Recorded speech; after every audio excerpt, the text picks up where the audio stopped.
everybody, welcome back. It is time for the next part of my top 100 of board games that I have played, and that top 100 that is my favorite games at this moment in time. So today we're going to do 60 to 51. So we're getting to the better and better games, although I like them all, I really do. So without further ado, let's get to it, because the last one took I think 30 minutes. Let's try to get a little bit faster this time. We don't have a lot that left the top 100 this time to talk about, so it might go a little bit faster than last time. So first is a new game on the list. It has been a very popular, very hyped game, very small game though. It is number 594 on Board Game Geek, my number 60, and it is, I have to show it here, it's The Mind. I don't have my copy anymore. I gave it away because, well, to my friends in Greece who really wanted to play the game with us. So we took it there and I donated the game to them. So I have to buy it again, and I haven't gotten to it yet. The Mind is this game where people are not allowed to talk to each other, and each level you draw the number of cards equal to that level. And without saying anything, you have to play the numbers face down in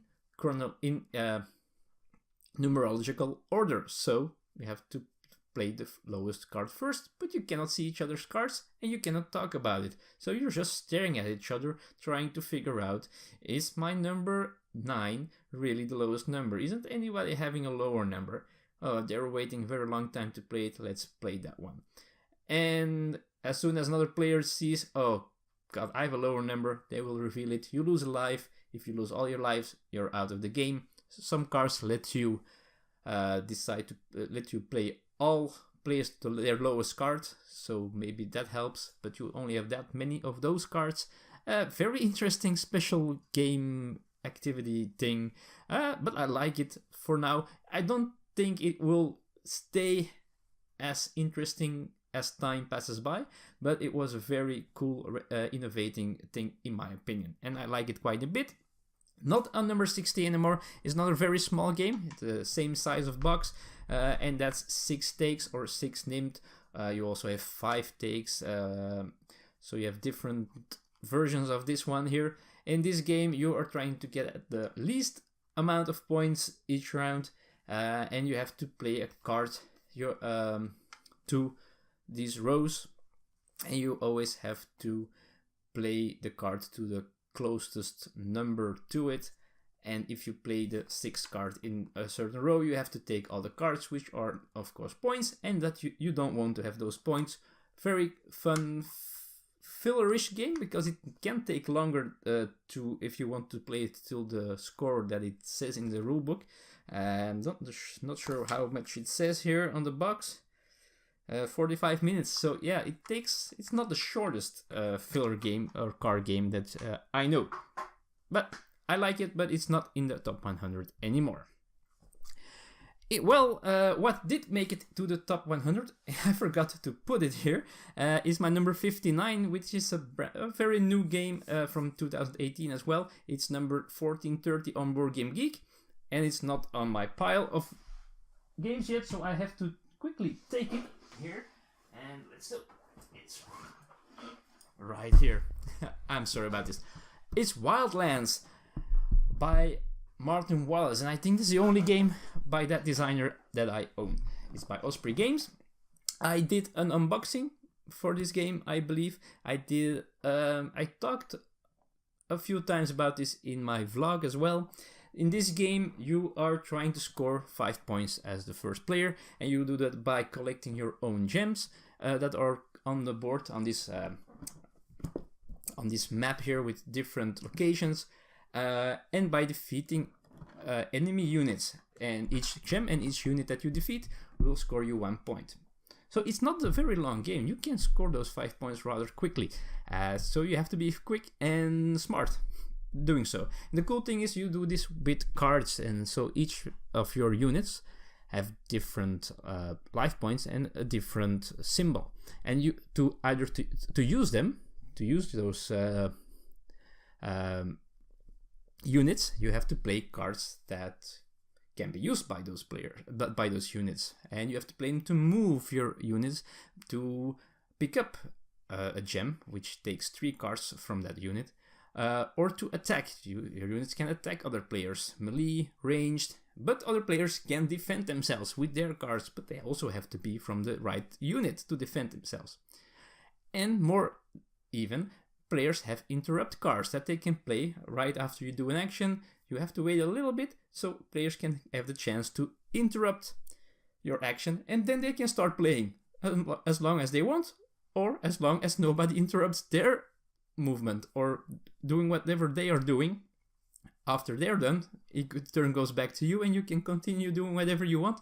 But maybe you are hitting on someone, ready to do that finishing blow, and someone else says, now, sorry, it's my turn now for a while, moves in, give that final blow, and score the point instead of you. So, very cool game. I really like this.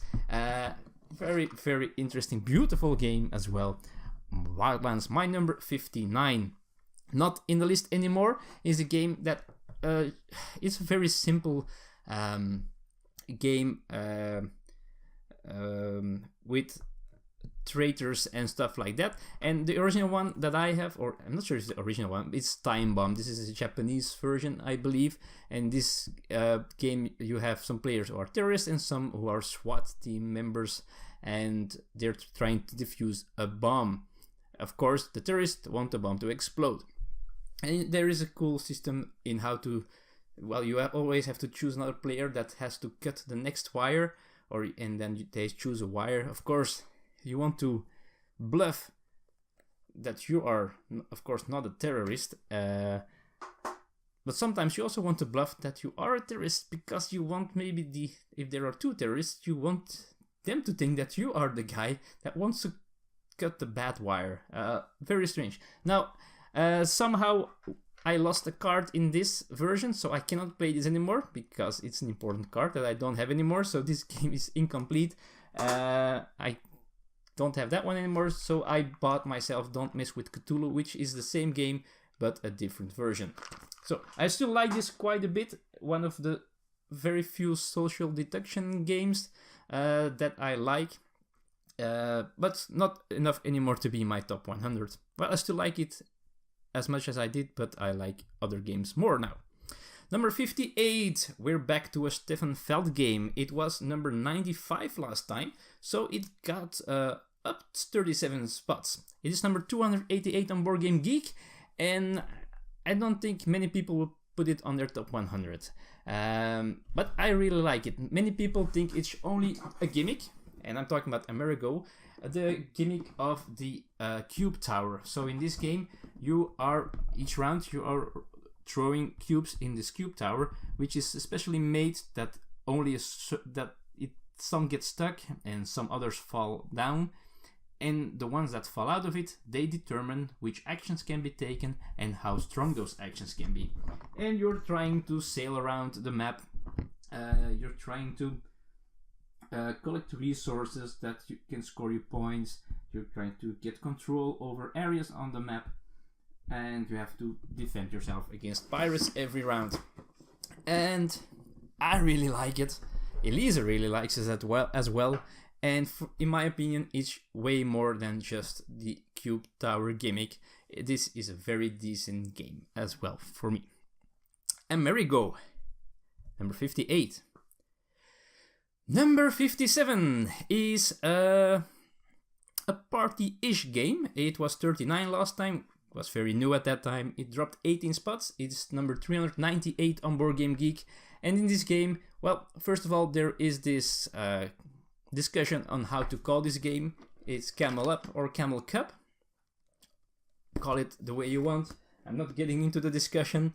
I've got my own idea about it, but I keep it to myself. And in this game, these camels are racing, but you're not one of those camels.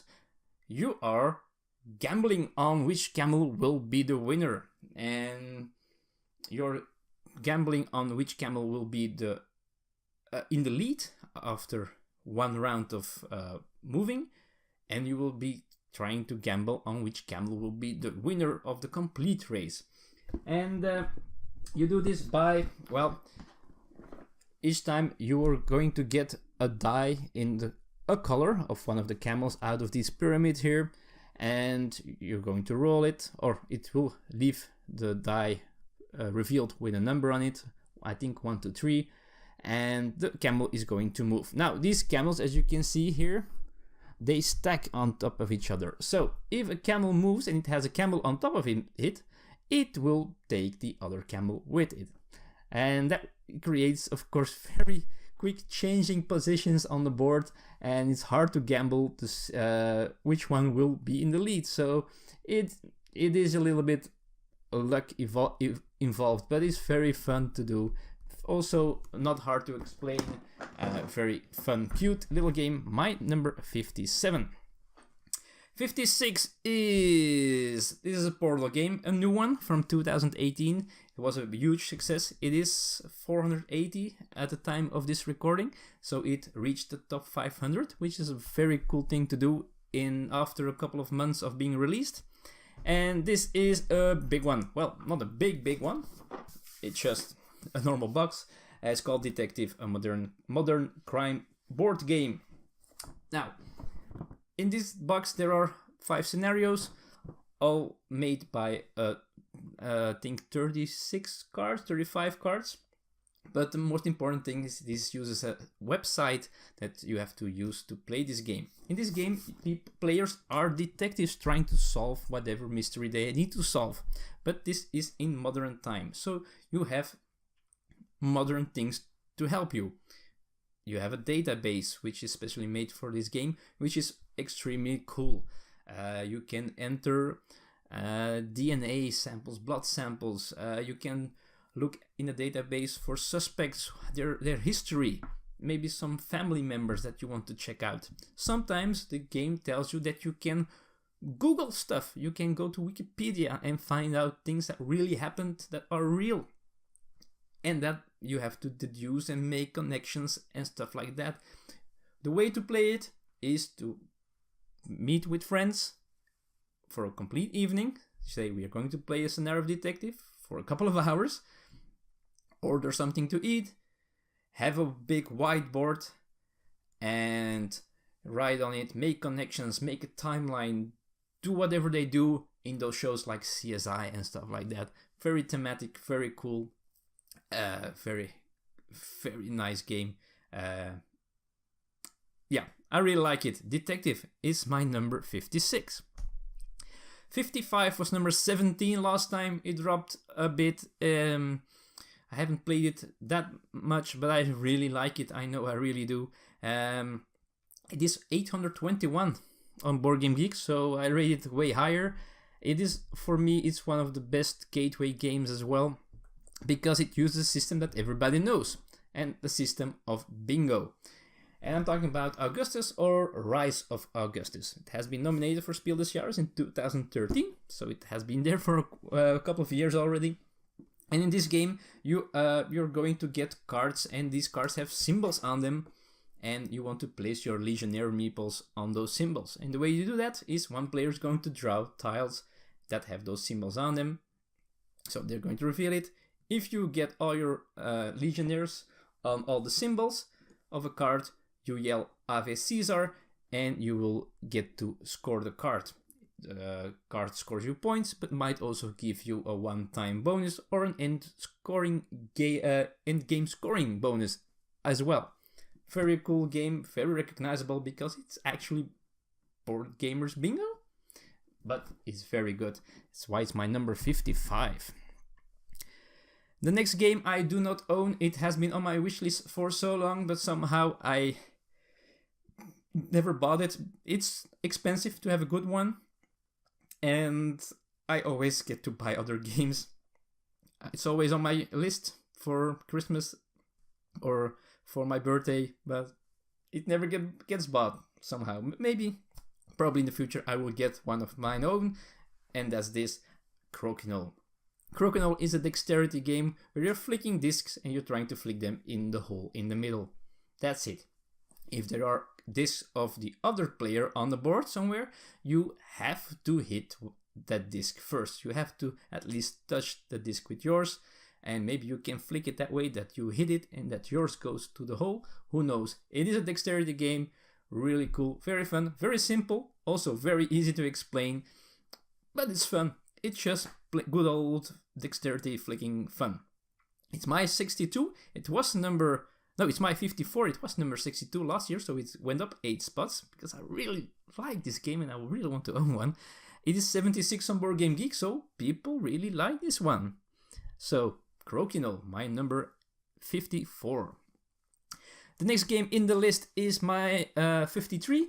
It was number 50 last year, so it dropped 3 spots. So actually, it's just stayed the same, which is surprising because it's an older, very simple game. It has different versions. The one that I most like is number 2. The one that is well known is 220 on Board Game Geek. The one that I prefer is 463 on Board Game Geek. And I'm talking about Love Letter. Now, Love Letter has a lot of versions. You have the normal one, the vanilla one, which is perfectly fine. We play this quite often with friends of ours. This is a filler game for sure. You have the one from the Hobbit movies that you can play. It adds a small thing to it. Not a lot, but it changed the game a little bit. And then you have in my opinion, the best one, Love Letter Batman. This is actually almost the same as this one. It doesn't change anything except for scoring rules. So in this game, you have these guards that you can play. And with a guard, if you play a guard, you can guess which card an opponent is holding in their hand. If you correct right, that player is out of the round. The last man standing is the winner, or if there are more players at the end of the round, the player with the highest card will win.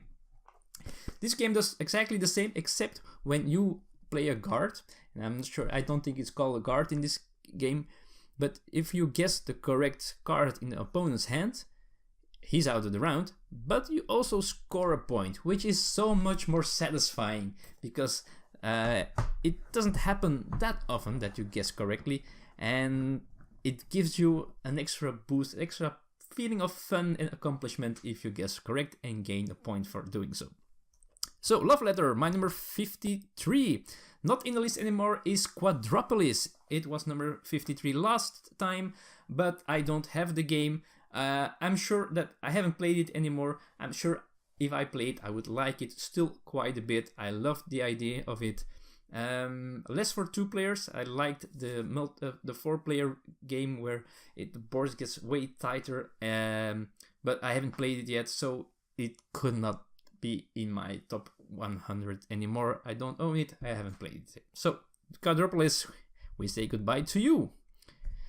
Number 52 was 61 last time. It went up for 9 spots. It is 304 on Board Game Geek, and this is a game where you play in 2 parts. This really is a game that has 2 separate parts. The first part is probably the most interesting part of the game. And I'm talking about Biblios. And in the first part of this game, players are going to draft cards. And the way that happens is the player whose turn it is going to draw 1 card. And he's going to have to choose what he's going to do with that card. He can choose to either keep it for himself. He can put it away in a discard pile, which will be used later in the game when there's an auction phase, or he places it in the center of the table face up. But then he draws a second one and he does the same. Now, if he chose to keep one, he cannot keep another one, so that option is gone for now. He will have to leave it, even if the next card is better. It's bad luck.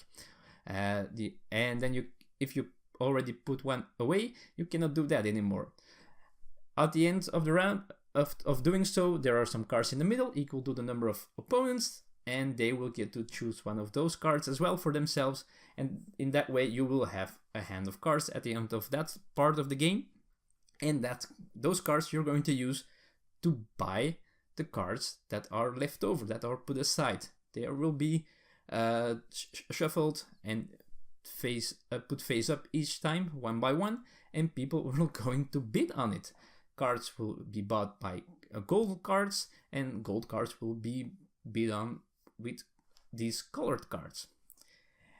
Some cards will manipulate dice that are on a board, and that determines how many points that color of cards are worth if you have the majority in those cards in your hand at the end of the game. It's hard to explain like this, but it's a very cool game, very cool system. It's also a quick game, about 30 minutes to play. Very cool, interesting game. One of the few games that I like that has bidding on it, that has auctions in it. Normally I don't like it. Biblios does it for me. That's why it's my number 52. Last year 52 was Diamonds, but it's not there anymore. It left the top 100. Diamonds is a very fun, cool trick-taking game.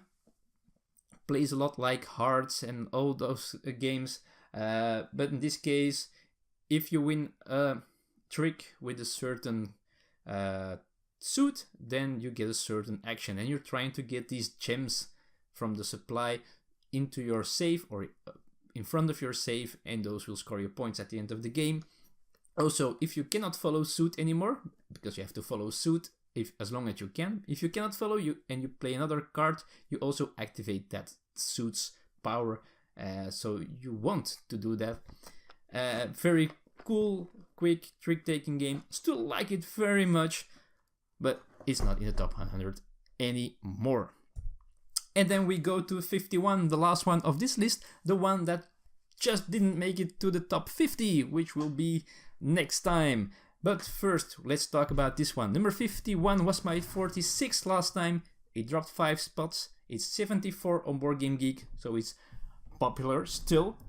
And I've talked about this already in one of the previous episodes as the mother of deck building games. It is Dominion. This game is, well, this is the vanilla deck building game. In this game, you're having a basic card of hands or deck of cards. Card of hands, wow.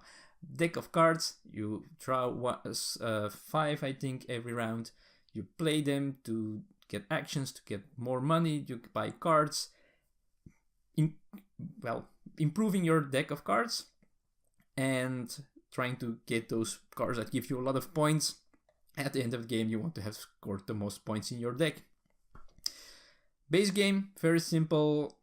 After a while, it probably will be the same a little bit, but it has 12 or 13 expansions out there, so there is a lot of things to expand this game with.